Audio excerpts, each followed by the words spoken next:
What's going on, you guys? It's Resto, and in today's video we're going to be covering the 19 Twink Warlock.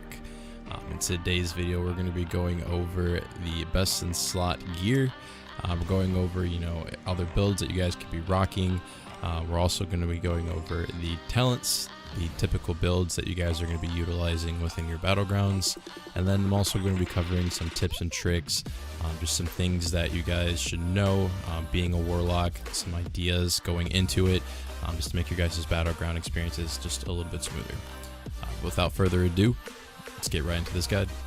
Alright, you guys, welcome back. This is another gear guide on the Warlock. This is one of my favorite twinks to make, especially on private servers because it's just easier to get the gear, but they're my favorite twink to play because they're just so strong. They're such pumpers. When it comes to a properly geared Warlock, you guys can literally annihilate an entire game. It is ridiculous how strong these tunes are. They are essential to have. I honestly would prefer this over a Hunter. Honestly. The amount of damage output that you can use as a Warlock compared to a Hunter is just unmatched. The only downside is they are a little bit easier to kill, but if you're good and you know what you're doing, you know how to CC, you have some good healers, you should be chilling. But nonetheless, let's kind of get into the gear a little bit. So starting off with the Lucky Fishing Hat, obviously the go-to helmet for a lot of people, or the go-to hat, I should say. Get this every Sunday around 4 p.m. on your server, depending on how competitive it is. You guys will have little to no competition depending on your server. I play in Fairlina, so I have a little bit of more people on my server, meaning a lot more people are kind of going for this. Not this specifically, but they're going for the tournament. This does go on longer than the tournament, so you have, I think, a whole 3 hours to go for this hat. So you can go past the tournament, not have to deal with anybody after that, but it's mainly in the beginning. I did get 2 lucky fishing hats in the same exact day on 2 different tunes, so it is very, very, very doable and very possible to get one of these. Now, am I saying that the drop rate is high? No, it's not high. It's Lucky Fishing Hat for a reason. Some people spend months, weeks, some people spend days, or you can be like me and get it in the same day. So it really just depends on you, your RNG.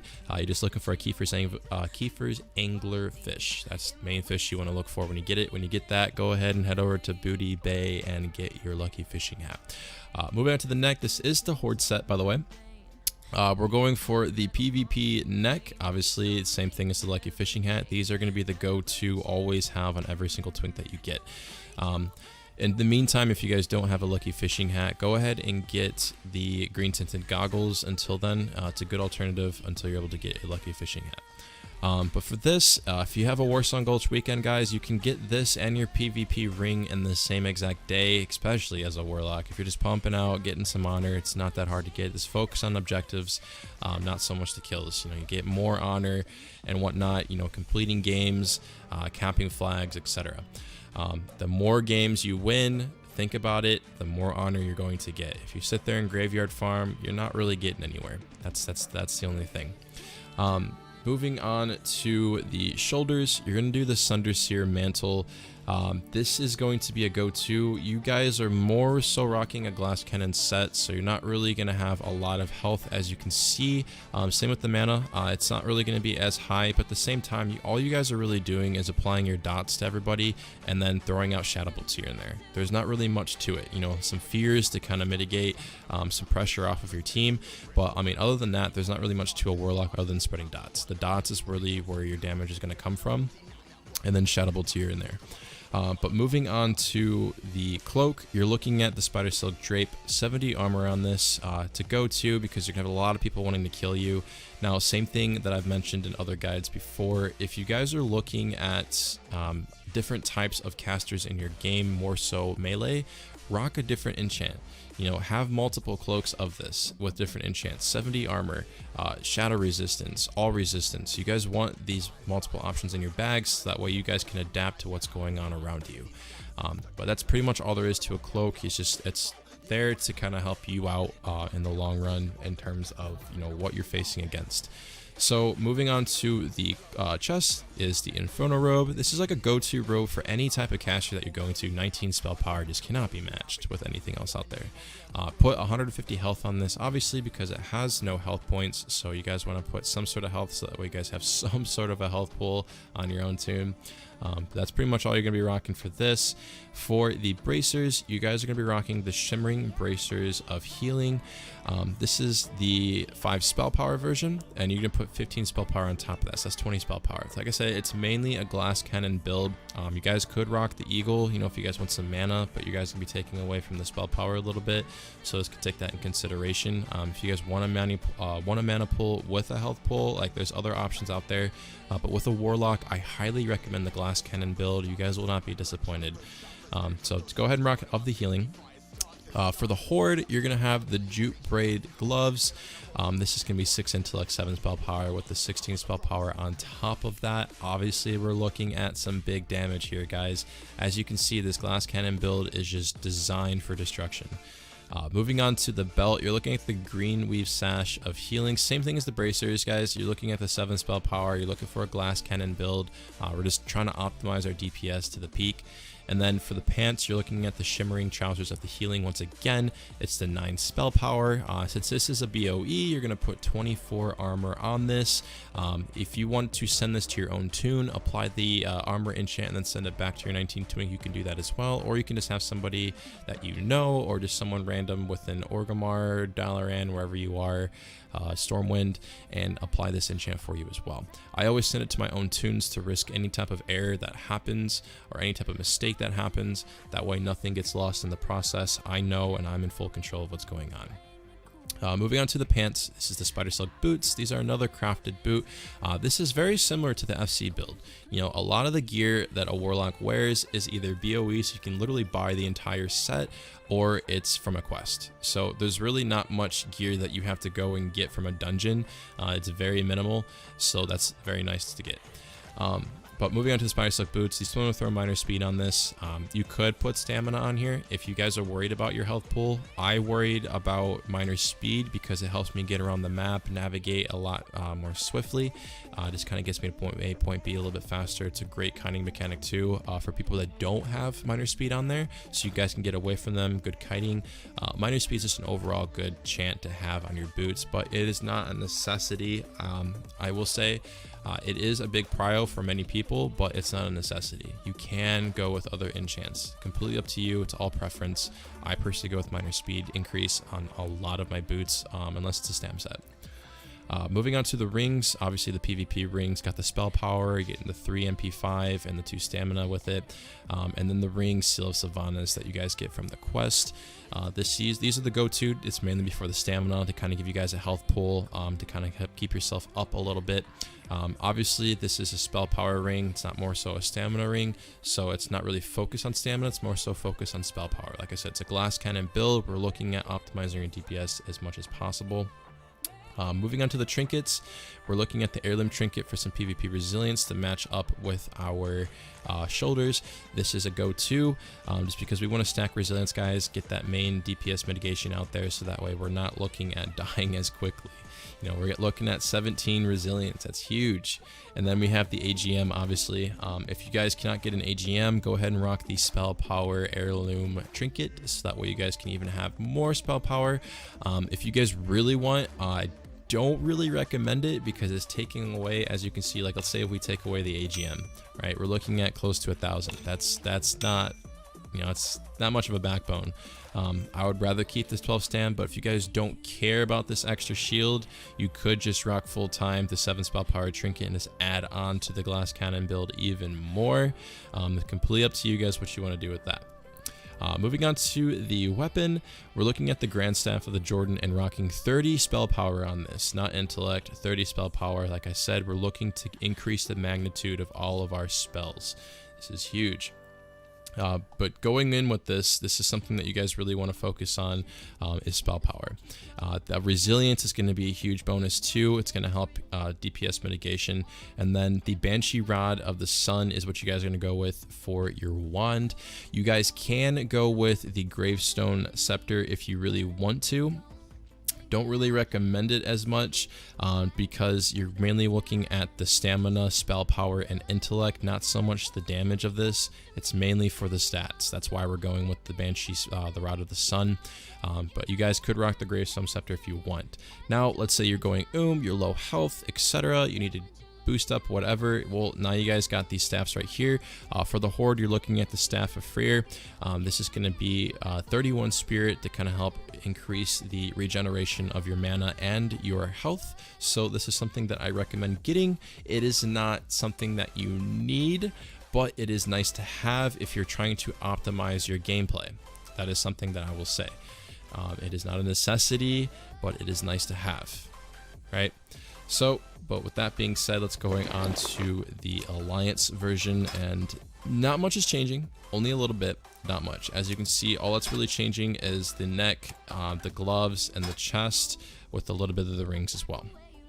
So what's going here, instead of the Inferno Robe, you guys are going to rock the Bloody Apron. This is 12 stamina with 100 health. You're pretty much rocking the toughened leather armor for a cloth wear.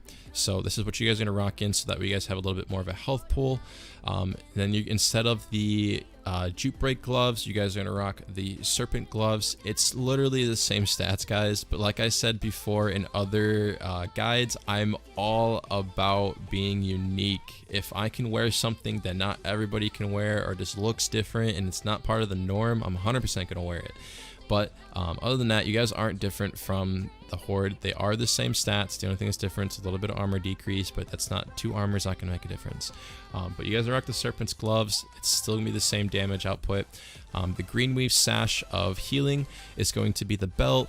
The Simmering Trousers of Healing, same stuff, guys. Same boots. The only difference is you're going to do the Alliance version of the PvP ring and the Alliance version of the PvP neck. And instead of Seal Sylvanas, you're going to rock the Bronze Band of Force. This is going to increase your spell power.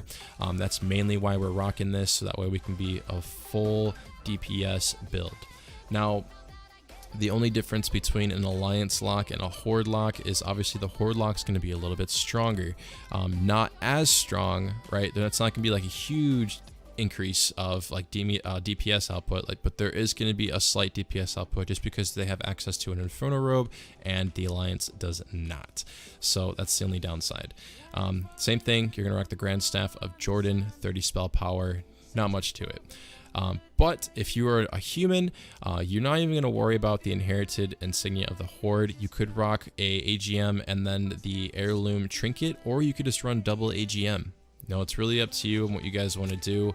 So when it comes down to that, you're looking at almost close to 1300 HP if you're rocking the double AGM, but you can always take that away, no big deal. But moving on to the FC set. So with this is something that you can do, but it is not recommended, right? Warlocks are nice FCs in a way because they have fear, so they can fear people off of them. They are nice FCs to have to kind of get from point A to point B and pass it off to somebody else, but as of a main FC for someone to be, definitely not ideal. You're a cloth wearer, you don't really have a lot of armor, you just have good kiting mechanics in terms of like fear and whatnot. That's really all you got. So with that being said, let's focus on the stam set. You're still going to rock out the shoulders. You're still going to rock out this cloak. You're going to keep on the Bloody Apron for the, this is the Horde, by the way, the Bloody Apron. You're going to look at the Green Reeve bracers of stamina. So that's 4 stamina plus the 9 stamina. So same thing with the spell power, guys. Greenweave and Shimmering are both the same. So whatever's available, guys, go ahead and buy it. They're the same bracers, just a different name on it. Doesn't matter which one you go for, as long as it provides the stat that you need, stamina or healing. Moving on to the gloves, you guys are going to go with the Pagan Mitts of Eagle. This is the 4 stand for intellect, so pretty similar to the Druid FC gloves, just the cloth version of them. And then with the belt, you guys are looking at the Bright Belt, 4 stand for intellect. We're looking at more stamina intel here. And then for the pants, you're looking at the Pious leg wraps. I'm pretty sure I mixed that one up. I did. I don't think you can get the pious leg wraps. I could be wrong. I might be second guessing myself here. If I'm pretty sure pious leg wraps are alliance only. So if that's the case, go with the dark weave breeches. Go with those for the Horde. But I'm pretty sure this comes from an alliance quest. So don't put that on here if it is, right? This is the Horde set, but like I said, I'm pretty sure pious is alliance. Pretty sure. So go with dark weave. I might have messed up there. For the boots, we're looking at the spider silk boots, the 4 for intellect. We're going to put some minor speed on that. Obviously you're in an FC set, so you're going to want to get across to wherever you need to be faster. And then for the rings, you're looking at the blood ring, 5 stamina, and then you're looking at the seal sylvanas, 8 stamina. You're looking at the stam here, increasing your stam. So obviously if you want intellect, like I said, there's other rings that you guys can go for that have intellect and stamina, or just pure intellect. It's completely up to you what you guys want to do with that. But like I said, I'm going for stam here. That's all I'm focused on.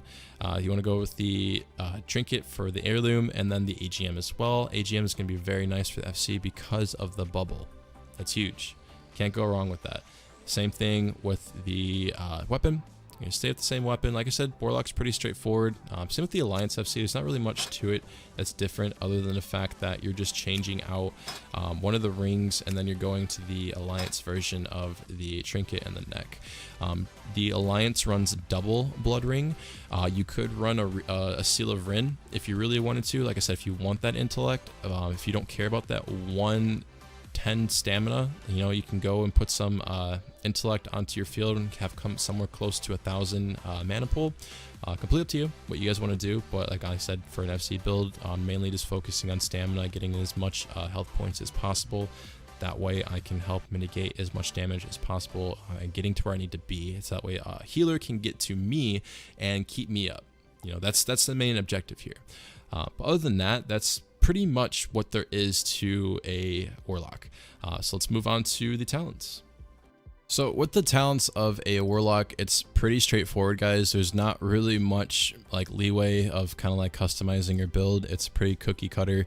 You're gonna put 2 into improved curse agony. That way you're increasing the damage of all your dots. Same thing with improved corruption, and it's just pretty straightforward, guys. You're just mainly boosting up your damage on your dots because that's where most of your DPS output's going to be coming from anyways. And then you're going to want to put demonic embrace on here, increasing your total stamina by 10%. So that's going to boost up your stamina. With the tune that I showed you with the gear, that didn't have any talents on there whatsoever, so that's just showing you that, you know, you could have more stamina. It's not just going to be the bare minimum of what you've seen there. For the glyphs, you're going to run a glyph of the corruption. This is going to be very nice because it's going to have your corruption spell has a 4% chance to cause you to enter a shadow trance, which is essentially going to give you a free shadow belt. So this is really nice to have to kind of optimize your DPS output. And then for the minor glyph, there's really no other one that you want to use other than the glyph of the drained soul. This is going to give you most soul shards. That way you can cast shadow bolts if you need to, but this is going to be something that you guys are always going to want to have, never want to swap out of. Same with this, always going to want to have, never want to swap out of. Locks are pretty cookie cutter. There's not much to it, like I said before, but that's honestly all there is to it. But other than that, that is the Warlock. There's not much to talk about in terms of playing a Warlock because it's just pretty much just kind of roll face on the keyboard. Like, you just put all the dots in everybody and watch everybody rot. That is the end of this series. I hope you guys enjoyed. I hope you guys learned something new. You got something from this. These guides will be viable for a very, very long time. I don't think the gear really changes for 19s until, I want to say, the end of Cataclysm coming into Mob. That's when new gear kind of like changes and stats get moved around and whatnot. So yeah, that's should be set in stone for a bit, but I will make new guides if that ever comes to it. But other than that, if you guys really enjoyed this series, give it a like. If you really like to give it a favorite, commenting is free as well as subscribing, guys. It's been Resto. See you guys next time.